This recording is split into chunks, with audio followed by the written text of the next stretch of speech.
Praise the Lord. Greetings to you all in the name of our Lord and Savior Jesus Christ. Today's Bible verse, Psalms 22, verse 16. They pierce my hands and my feet. ಈ ದಿನದ ದೇವರ ವಾಕ್ಯ ಕೀರ್ತನೆಗಳು 22:16 ವಚನ. ನನ್ನ ಕೈ ಕಾಲುಗಳನ್ನು ತಿವಿದಿದ್ದಾರೆ.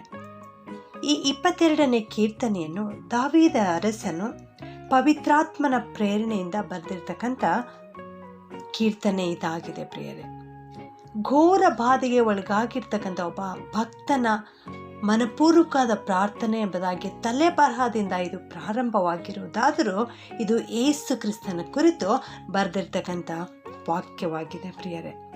ಇಲ್ಲಿ ನನ್ನ ಕೈ ಕಾಲುಗಳನ್ನು ತಿವಿದಿದ್ದಾರೆ ಎಂಬುದಾಗಿ ಇಲ್ಲಿ ಹೇಳ್ತಾ ಇದ್ದಾರೆ. ಹೌದು, ನಮ್ಮ ಯೇಸು ಸ್ವಾಮಿಯ ಕೈ ಕಾಲುಗಳನ್ನು ಶಿಲುಬೆಗೆ ಹಾಕಿದಾಗ ಮೊಳೆಯಿಂದ ಜಡಿಯಲ್ಪಟ್ಟಿವೆ ಪ್ರಿಯರೇ. ಅದನ್ನೇ ಇಲ್ಲಿ ಈ ವಾಕ್ಯದಲ್ಲಿ ನಾವು ನೋಡುತ್ತಾ ಇದ್ದೇವೆ. ನಮ್ಮ ಯೇಸು ಸ್ವಾಮಿಯನ್ನು ಶಿಲುಬೆಗೆ ಹಾಕಿದಾಗ ಆತನ ಜೊತೆಯಲ್ಲಿ ಆ ಕಡೆ ಒಬ್ಬ ಕಳ್ಳ, ಈ ಕಡೆ ಒಬ್ಬ ಕಳ್ಳ, ಇನ್ನೂ ಇಬ್ಬರು ಕಳ್ಳರನ್ನು ಅಲ್ಲಿ ಹಾಕಿದ್ದರು. ಒಟ್ಟು 3 ಶಿಲುಬೆಗಳನ್ನು ನಾವು ಅಲ್ಲಿ ನೋಡುತ್ತೇವೆ ಪ್ರಿಯರೇ. ಆತನು ದುಷ್ಟರೊಳಗೆ ಎಣಿಸಲ್ಪಟ್ಟನು ಎಂಬ ಶಾಸ್ತ್ರದ ಮಾತು ಇಲ್ಲಿ ನೆರವೇರಿತು ಪ್ರಿಯರೇ.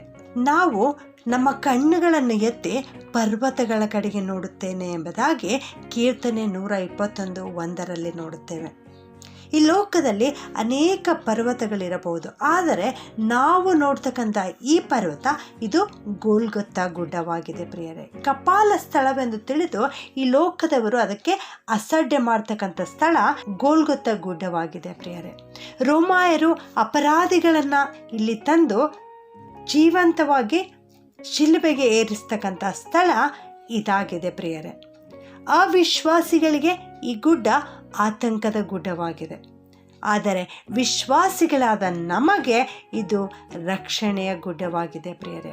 ನಾವು ಒಂದು ಸಾರಿ ಈ ಗೋಲ್ಗೊತ್ತಾ ಗುಡ್ಡವನ್ನು ನೋಡೋಣ. ಈ ಗೋಲ್ಗೊತ್ತಾ ಗುಡ್ಡದ ಮೇಲೆ 3 ಶಿಲುಬೆಗಳು ನೆಡಲ್ಪಟ್ಟಿವೆ ಪ್ರಿಯರೇ. ಆ ನಡುವಿನ ಶಿಲುಬೆಯೇ ನಮ್ಮ ಯೇಸು ಸ್ವಾಮಿಯ ಶಿಲುಬೆ. ಅದು ಒಬ್ಬ ತಪ್ಪಿಗಸ್ತನ ಶಿಲುಬೆ ಎಂಬುದಾಗಿ ತೋರುತ್ತಾ ಇದೆ. ಅದರಲ್ಲಿ ತೂಗಾಡುತ್ತಿರುವ ಆತನನ್ನು ನಾವು ಚೆನ್ನಾಗಿ ಬಲ್ಲವರಾಗಿದ್ದೇವೆ ಪ್ರಿಯರೇ. ಆತನೇ ಯೇಸು ಕ್ರಿಸ್ತನು. ಆತನು ನನಗಾಗಿ ನಿನಗಾಗಿ ಇಂಥ ಒಂದು ಹೀನಾವಸ್ಥೆಯನ್ನು ಹೊಂದಿರತಕ್ಕಂಥ ನಮ್ಮ ಪ್ರಿಯ ಯೇಸು ಕ್ರಿಸ್ತನಾಗಿದ್ದಾನೆ. ಧರ್ಮಶಾಸ್ತ್ರದಲ್ಲಿ ನಾವು ನೋಡುತ್ತೇವೆ, ಮರಕ್ಕೆ ತೂಗು ಹಾಕಲ್ಪಟ್ಟವನು ಶಾಪಗ್ರಸ್ತನು ಎಂಬುದಾಗಿ. ಹೌದು, ಮರಕ್ಕೆ ನಮ್ಮ ಯೇಸು ಸ್ವಾಮಿ ಶಾಪಗ್ರಸ್ತನಾಗಿ ಇಲ್ಲಿ ಶಿಲುಬೆಗೆ ಜಡಿಯಲ್ಪಟ್ಟಿದ್ದಾನೆ.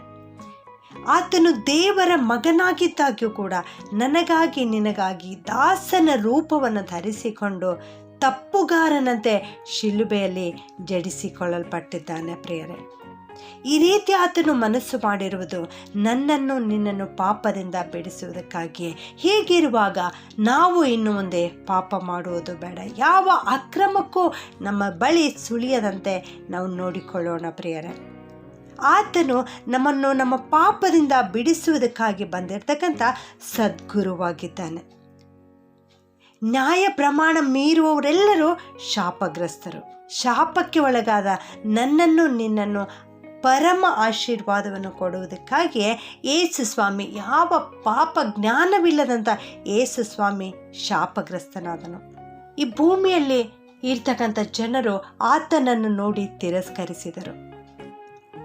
ಯೇಸು ಸ್ವಾಮಿ ಈ ರೀತಿ ಆಕಾಶಕ್ಕೂ ಭೂಮಿಗೂ ನಡುವೆ ತೂಗುತ್ತಾ ಇರುವುದು ನನ್ನ ನಿನ್ನ ಮೇಲೆ ಇಟ್ಟಿರುವ ಪ್ರೀತಿಗಾಗಿಯೇ ಪ್ರಿಯರೇ. ನಾವು ಈತನನ್ನು ನೋಡುವಾಗ ಆತನು ನಮ್ಮನ್ನು ಉದ್ಧರಿಸುವುದಕ್ಕಾಗಿಯೇ ಶಿಲುಬೆ ಮೇಲೆ ನೇತಾಡಿದ್ದಾನೆ ಎನ್ನುವುದನ್ನು ಜ್ಞಾಪಿಸಿಕೊಳ್ಳೋಣ.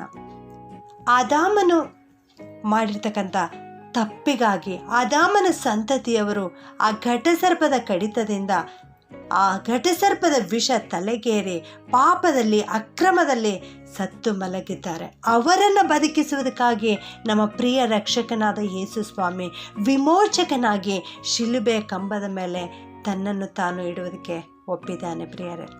ಅಂದು ಮೋಶೆ ಆ ತಾಮ್ರದ ಸರ್ಪವನ್ನು ಮಾಡಿ ಎತ್ತರದಲ್ಲಿಟ್ಟಿರುವಾಗ ಆ ಸರ್ಪವನ್ನು ನೋಡಿರ್ತಕ್ಕಂಥ ಎಲ್ಲರೂ ಸಾಯದಂತೆ ಜೀವದಿಂದ ಉಳಿದುಕೊಂಡರು ಪ್ರಿಯರೇ. ಅದೇ ರೀತಿ ನನಗಾಗಿ ನಿನಗಾಗಿ ಶಿಲುಬೆಯ ಮೇಲೆ ಪ್ರಾಣವನ್ನು ಅರ್ಪಿಸಿರ್ತಕ್ಕಂಥ ಯೇಸು ಕ್ರಿಸ್ತನ ಕಡೆಗೆ, ಎತ್ತರದ ಕಡೆಗೆ, ಗೋಲ್ಗೊಥಾ ಗುಡ್ಡದ ಕಡೆಗೆ ನಾವು ನೋಡುವುದಾದರೆ ನಾವು ಬದುಕಿ ಉಳಿಯುತ್ತೇವೆ ಪ್ರಿಯರೇ. ನಾವು ಜೀವವನ್ನು ಹೊಂದುತ್ತೇವೆ.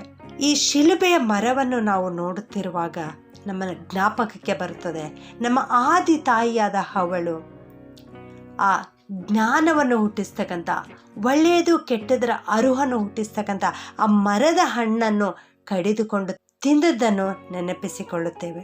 ಯಾವ ಮರದ ಹಣ್ಣನ್ನು ತಿನ್ನಬಾರದು ಎಂಬುದಾಗಿ ದೇವರು ಕಟ್ಟಳೆ ಮಾಡಿದನೋ ಆ ಮರದ ಕಡೆಗೇ ಆಕೆ ಓಡಿ ಹೋದಳು.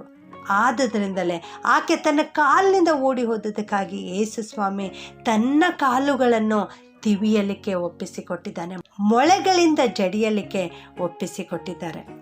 ಯಾವ ಕೈಯಿಂದ ಆ ಮರದ ಹಣ್ಣನ್ನು ಕಿತ್ತುಕೊಂಡಳೋ ಆ ಕೈಗಳನ್ನು ಬಿಡಿಸುವುದಕ್ಕಾಗಿ ಯೇಸು ಸ್ವಾಮಿ ತನ್ನ ಕೈಗಳನ್ನು ಮೊಳೆಗಳಿಂದ ಜಡಿಯಲಿಕ್ಕೆ ಒಪ್ಪಿಸಿಕೊಟ್ಟಿದ್ದಾರೆ, ತನ್ನ ಕೈಗಳನ್ನು ತಿವಿಸಿಕೊಂಡಿದ್ದಾರೆ. ಪೂರ್ಣ ಮನಸ್ಸಿನಿಂದ ಯೇಸು ಸ್ವಾಮಿ ಸಮ್ಮತಿಸಿದ್ದಾರೆ. ಇದು ಕೇವಲ ನಿನ್ನ ಮೇಲಿರುವ ಪ್ರೀತಿಗಾಗಿಯೇ ಪ್ರಿಯರೇ. ಕ್ರೂಜೆಯ ಬಳಿ ಬಂದು ಕರ್ತನನ್ನು ನಮ್ಮ ರಕ್ಷಕನನ್ನಾಗಿ ಸ್ವೀಕರಿಸುವುದಾದರೆ, ನನಗಾಗಿಯೇ ಕರ್ತನು ತನ್ನ ಕೈಕಾಲುಗಳನ್ನು ತಿವಿಸಿಕೊಳ್ಳಲಿಕ್ಕೆ ಒಪ್ಪಿಕೊಂಡಿದ್ದಾನೆ, ಮೊಳೆಗಳಿಂದ ಜಡಿಸಿಕೊಂಡಿದ್ದಾನೆ ಎನ್ನುವುದನ್ನು ನಾವು ಗ್ರಹಿಸಿಕೊಳ್ಳೋಣ. ಇಂದೇ ಕ್ರೂಜೆಯ ಬಳಿ ಬಂದು ಪ್ರಾರ್ಥನೆ ಮಾಡೋಣ, ನಮ್ಮನ್ನು ಕರ್ತನಿಗೆ ಒಪ್ಪಿಸಿಕೊಡೋಣ. ಯಾವ ಪಾಪಕ್ಕೂ ಅವಕಾಶ ಕೊಡದಂತೆ ನಾವು ಕ್ರಿಸ್ತನ ಮಕ್ಕಳಾಗಿ ಜೀವಿಸೋಣ. ಪ್ರಾರ್ಥನೆ ಮಾಡಿಕೊಳ್ಳೋಣ.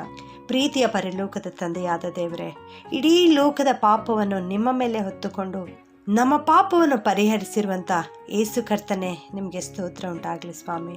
ದೇವರ ಕೋಪದಿಂದಲೂ ಶಾಪದಿಂದಲೂ ನರಕದಿಂದಲೂ ನಮ್ಮನ್ನು ರಕ್ಷಿಸುವುದಕ್ಕಾಗಿ ನೀವು ಶಿಲುಬೆಯ ಮೇಲೆ ಜಡಿಯಲ್ಪಟ್ಟಿದ್ದೀರಿ ಸ್ವಾಮಿ.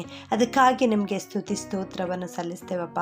ಇಂದು ಈ ವಾಕ್ಯವನ್ನು ಕೇಳಿಸಿಕೊಳ್ಳುತ್ತಿರುವ ನಮ್ಮೆಲ್ಲರನ್ನು ನೀವು ಆಶೀರ್ವಾದ ಮಾಡಿರಿ ಕರ್ತನೆ.